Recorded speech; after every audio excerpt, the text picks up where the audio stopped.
Hi everyone, welcome back to my channel. ఈరోజైతే నేను egg జున్ను అయితే చూపిస్తున్నాను. ఇది స్నాక్స్గా కూడా చేసుకోవచ్చు, ఈవెన్ మనం టిఫిన్స్గా కూడా చేసుకోవచ్చు, అండ్ వచ్చేసి మనం దీన్ని కర్రీగా కూడా చేసుకోవచ్చు. చాలామందికి తెలిసి ఉండొచ్చు, తెలియని వాళ్ళకి కూడా యూజ్ అవుతుంది కదా ఈ వీడియో.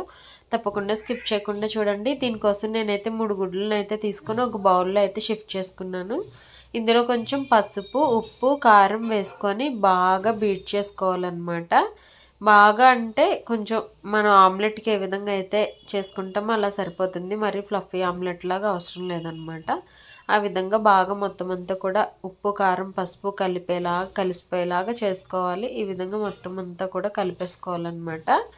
సో ఇది వచ్చేసి ఎక్కువగా కర్రీ అయితే చేసుకునే వాళ్ళం మేము ఎక్కువ గోదావరి సైడ్ ఉన్నప్పుడు. నాకైతే ఎక్కువగా స్నాక్స్ లాగా ఇష్టం అనమాట. ఎక్కువగా ఈ విధంగా బాయిల్ చేసుకొని తింటాను. బట్ ఈరోజు వచ్చేసి స్పెషల్గా పాట్లో చేస్తున్నాను అనమాట. ఈ పార్ట్స్ వచ్చేసి మాకు ఈయన మామూలు నార్మల్ జున్ను ఉంటుంది కదండి, ఆ జున్ను అయితే తీసుకొచ్చారనమాట. వాటిని నేను పాడేయకుండా ఈ విధంగా యూజ్ చేశాను. ఎలా వస్తాయి ఏంటని.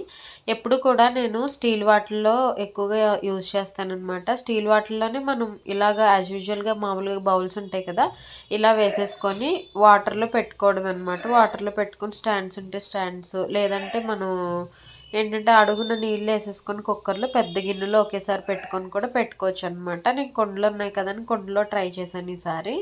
దీని మీద అయితే మిరియాల పొడి అయితే వేసుకోండి, అది ఆప్షనల్, మీకు ఇష్టమైతే వేసుకోండి, లేకపోతే లేదు. హెల్త్కి మంచిది కదా అని వేసాను. సో ఈ విధంగా అయితే పట్టించేసి ఈ కుండ మీద మూత అయితే ఉండదు కదా, కొంచెం ఎలాగైనా పొంగిపోతుంది కుండలో వేసింది. సో మనం మైదాపిండి కానీ గోధుమ పిండి కానీ తీసుకొని ఈ విధంగా మొత్తం అంతా కూడా క్లోజ్ చేసేసుకోవాలన్నమాట. హోల్స్ ఎక్కడా లేకుండా చూసుకోవాలి, లేదంటే మొత్తం అంతా కూడా కారిపోతుంది.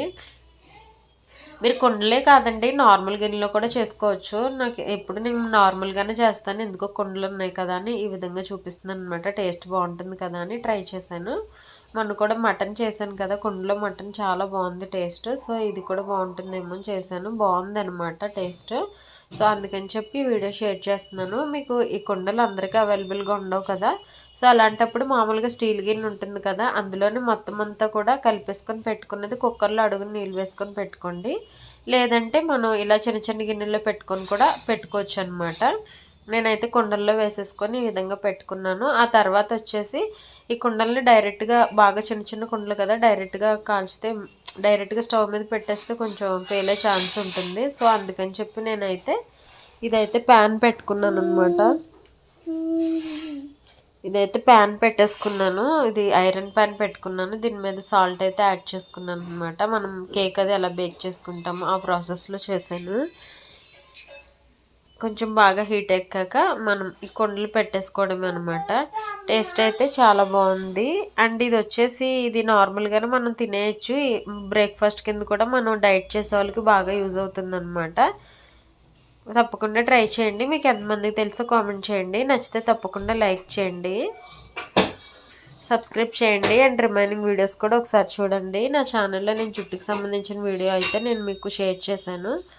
చాలామంది చూశారు, మీరు కూడా తప్పకుండా చూసి మీకు నచ్చితే తప్పకుండా లైక్ చేయండి. రిమైనింగ్ వీడియోస్ కూడా ఒకసారి చూసి మీకు నచ్చితే నా ఛానల్ని ఫాలో అవ్వండి. ఈ విధంగా వస్తుందన్నమాట. టేస్ట్ అయితే చాలా బాగుంటుంది. ఆమ్లెట్ టేస్ట్ వేరు, ఇది టేస్ట్ వేరుగా ఉంటుంది. దీన్ని ఇలా మనం చిన్న చిన్న పీసెస్గా కట్ చేసుకొని కర్రీ కూడా చేసుకోవచ్చు, బాగుంటుంది. పులుసులా చేసుకోవచ్చు, ఇగురులాగా కూడా చేసుకోవచ్చు అనమాట.